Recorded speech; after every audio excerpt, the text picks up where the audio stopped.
Pak Agung, seperti biasa ada pertanyaan dari jemaat. Jemaat ada yang bertanya, Pak, sebenarnya siapa aja sih Pak yang bisa melakukan mujizat? Terus apa sih Pak sebenarnya beda yang mujizat para pendeta masa kini dengan Pak Yesus pada masa lalu? Itu bedanya tuh apa sih Pak? Boleh bantu kami untuk menjawab ya Pak ya? Wewenang, otoritas, dan legalitas orang bisa melakukan mujizat itu pasti ada tujuan. Nah, kita harus tahu begini ya. Yang pertama, semua mujizat itu berasal dari kehendak Tuhan. Yang pertama. Yang kedua, siapa yang melakukan, maka Tuhan panggil orang itu. Jadi ada panggilan. Nah, setelah Tuhan panggil orang itu, kemudian Tuhan berikan kuasanya, Tuhan urapi, dan Tuhan kemudian kuduskan orang itu. Baik itu seperti nabi-nabi yang ada, walaupun tidak semua nabi melakukan mujizat. Termasuk Yesaya, Yeremia itu mengalami penyiksaan dan tidak ada mujizat di sana.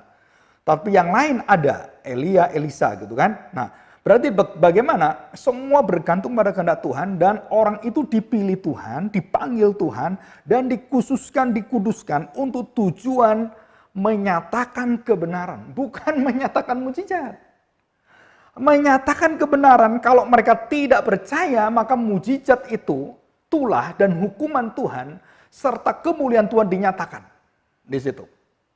Jadi sekali lagi, ada syaratnya. Iya, prosesnya ada. Jadi tidak semua pendeta, tidak semua orang percaya bisa sembarangan makan mujizat. Tidak seperti itu.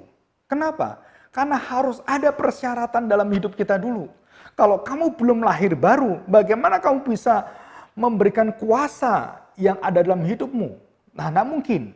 Jadi orang itu harus percaya dimeterai oleh darah Yesus, baru dia dipakai oleh Tuhan Yesus. Dan ada orang-orang yang tidak bisa melakukan itu. Itu semua ada menghadapi penghakiman Tuhan. Dan beda jalur. Pendeta-pendeta palsu, nabi-nabi palsu, injil-injil palsu, dan pengajaran palsu semua itu sudah diingatkan Tuhan Yesus dalam Matius 24. Dengan pendeta-pendeta yang benar, cinta Tuhan, yang menyatakan karakter Kristus yang luar biasa itu, yang di dalam kerendahan hatinya, berbeda dengan ini, memamerkan semua kemampuannya, kekayaannya, kehebatan gerejanya. Yang satu memamerkan Yesus bagaimana memakai mereka dalam kesederhanaannya. Memakai apapun yang ada dalam hidup mereka. Baik dia orang kaya, dia orang miskin. Di sini tidak. Ini Tuhan yang pilih. Hanya orang-orang yang sehat, orang kuat, orang yang hebat, orang semua yang dipilih di sini. No, seperti itu.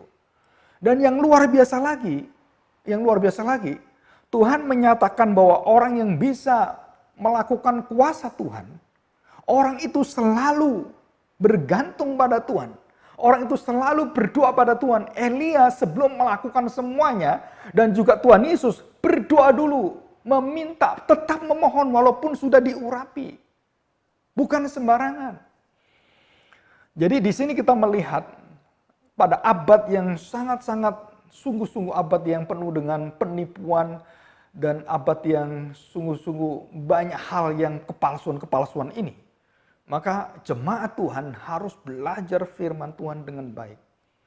Harus membaca firman Tuhan. Jangan sampai kita merendahkan Kristus sehingga pendeta kita memiliki kuasa seperti Kristus. Yang bisa melakukan mujizat-mujizat semua yang Yesus lakukan. Ini tidak mungkin. Contohnya, laut terbelah. Saya percaya. Nggak ada pendeta berani melakukan ini. Coba pergi ke laut sana. Belah laut, nggak ada. Kenapa? Karena ini adalah historical miracle.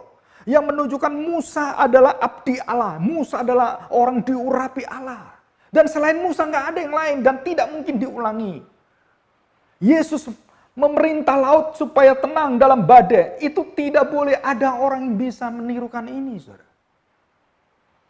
Sampai murid-murid itu kagum. Ini manusia atau bukan ya? Kok luar biasa sekali seperti ini. Saudara, itu di situ kita jelas. Kalau ada orang melakukan seperti Kristus, apalagi kita sendiri melakukan itu namanya masuk penghujatan, saudara. Penghujatan Allah. Apa yang dilakukan Allah menjadi milik kita. Jangan kita sombong-sombong, karena saya anak-anak Allah maka saya punya hak seperti Allah. Loh, siapa kamu? Kita ini anak angkat, bukan anak Allah tunggal. Kita ini anak-anak angkat. Nah, di sini kita percaya bahwa tidak semua orang bisa melakukan hal seperti ini. Harus ada tujuan jelas dan semua mujizat-mujizat yang terjadi dalam gereja sepanjang sejarah gereja itu ada mujizat kemuliaan Allah diterima oleh bangsa-bangsa dan di situ terjadi gerakan-gerakan yang luar biasa. Dan bagaimana kita bisa mengetes ini semua?